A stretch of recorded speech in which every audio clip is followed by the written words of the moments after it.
السلام علیکم ناظرین، میں محمد اسلم حسین سیاست کی عالمی خبروں میں آپ سب کا استقبال کرتا ہوں۔ امریکہ اور برطانیہ نے یمن کے دارالحکومت صنعاء کے ارد گرد حوثیوں کے فوجی ٹھکانوں پر فضائی حملے کیے ہیں۔ حوثیوں کے زیر کنٹرول صبا نیوز ایجنسی اور مقامی رہائشیوں کا کہنا ہے کہ امریکہ اور برطانیہ نے جمعے کی صبح کئی فضائی حملے کیے۔ خبر رساں ANC نے بتایا کہ امریکی، اسرائیل، برطانیہ نے دارالحکومت صنعاء اور جدیدہ، سعدہ اور دمار میں متعدد فضائی حملے کیے۔ ایجنسی کے مطابق یہ حملے صنعاء کے الدلمی ہوائی اڈے، صوبہ الحدیدہ کے ضلع زبید کے علاقوں، بندرگاہی شہر حدیدہ کے ہوائی اڈے کے اطراف کے علاقوں، شمالی صدر شہر کے مشرق میں واقع کوہلان کیمپ اور شمال مغرب میں حکومت کے ضلع ابس کے ہوائی اڈے کو نشانہ بنایا گیا۔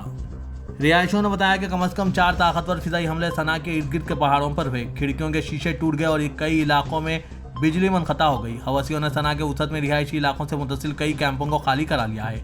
امریکہ اور برطانیہ کی جانب سے حوثی باغیوں کو بحری جہازوں پر حملہ کرنے سے روکنے کے لیے حوثیوں کے ٹھکانوں پر فضائی حملوں کے اعلان کے بعد گاڑیاں رات بھر کیمپوں سے نکلتی دیکھی گئی۔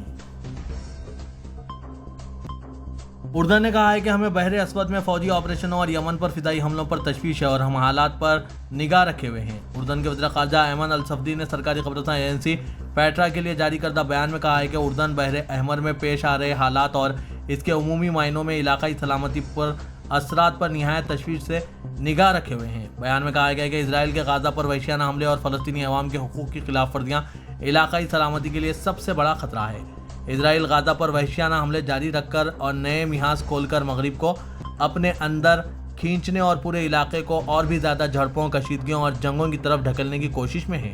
بیان میں کہا گیا ہے کہ بین الاقوامی برادری اسرائیلی حملوں کو روکنے میں ناکام رہی ہے اور بنیامین نتنیاہو کی زیر قیادت اسرائیلی حکومت پورے علاقے کو جنگ میں جھونکنے کی کوشش میں مصروف ہے۔ واضح ہے کہ امریکی اور برطانوی طیاروں نے آج جمعے کو یمن کے دارالحکومت صنعاء، جدیدہ اور تعز کے بعض مقامات پر حملے کیے۔ امریکہ کے صدر جو بائیڈن اور برطانیہ کے وزیراعظم رشی سنک نے جاری کردہ بیان میں کہا تھا کہ بحر احمر میں حملوں کے جواب میں امریکن اور برطانوی افواج نے یمن میں حوثیوں کے بعض اہداف کو نشانہ بنایا ہے۔ اسرائیل کے وزیراعظم بنیامین نتنیاہو نے غزہ میں زیادہ تر بچوں اور عورتوں پر مشتمل 23,000 سے زائد فلسطینیوں کے قتل کی وجہ سے بین الاقوامی دیوان عدالت میں جاری مقدمے کے باوجود کہا ہے کہ اسرائیل نسل کشی کے خلاف جدوجہد کر رہا ہے۔ نتنیاہو نے اسرائیلی وزارت عظمیٰ کے سوشل میڈیا پیج ایکس سے جاری کردہ ویڈیو پیغام میں جنوبی افریقہ کے اسرائیل کے خلاف دائر کیے گئے دعویٰ نسل کشی کے خلاف رد عمل کا اظہار کیا۔ نتنیاہو نے کہا کہ اقوام متحدہ کے سب سے بلند عدالتی ادارے میں اسرائیل پر لگائے گئے الزامات جھوٹ پر مبنی ہیں۔ ایک ایسے دور میں کہ جب اسرائیل نسل کشی کے خلاف جدوجہد کر رہا ہے، ہمیں نسل کشی کا قصوروار ٹھہرایا جا رہا ہے۔ غزہ کی پٹی میں شہریوں کو ہدف بنائے جانے کے شواہد کے باوجود نتنیاہو نے دعویٰ کیا ہے کہ اسرائیلی فوج دنیا کی با اخلاق ترین فوج ہے۔ اسرائیل فورسز شہریوں کو نقصان سے بچانے کے لیے سب کچھ کیا ہے۔ انہوں نے جنوبی افریقہ کو دوغلا قرار دیا اور کہا ہے کہ ہم حتمی فتح تک دہشت گردوں اور جھوٹ کے خلاف جنگ جاری رکھیں گے، اپنی دہشت گردی کو جاری رکھیں گے۔ واضح ہے کہ جنوبی افریقہ نے غزہ میں نسل کشی سمجھوتے کی خلاف ورزیوں کی وجہ سے اسرائیل کے خلاف بین الاقوامی دیوان عدالت میں دائر کروائے گئے دعوے کی احتیاطی تدابیر کی طلب سے متعلق پہلی پیشی دی ہیگ میں ہوئی ہے۔ پیشی میں جنوبی افریقہ نے اسرائیل پر لگائے گئے الزامات کو اسباب و دلائل کے ساتھ دیوان میں پیش کیا۔ آج متوقع کارروائی میں اسرائیلی وفد اپنا دفاع کری۔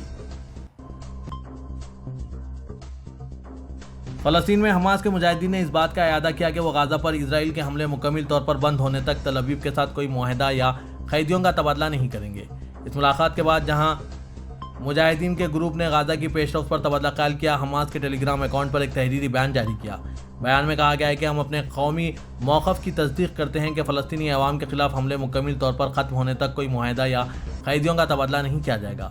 بیان میں عرب اور عالم اسلام سے مطالبہ کیا گیا کہ اسرائیل اور امریکہ کے خلاف بغاوت کریں اور ان سے تعلقات منقطع کریں، جبکہ جنوبی افریقہ جو اسرائیل کے جرائم کے خلاف قانونی جنگ لڑ رہا ہے، اس کے موقف کو سراہا گیا۔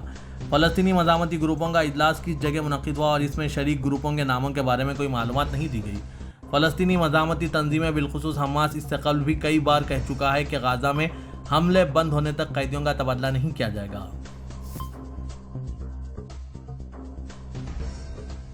روس نے یمن پر امریکہ اور برطانیہ کے حملے کو بین الاقوامی قانون کی بے توقیری اور خطے میں کشیدگی کے نام پر اقوام متحدہ کی سلامتی کونسل کی قراردادوں کو مسخ کرنے کی ایک اور مثال قرار دیا۔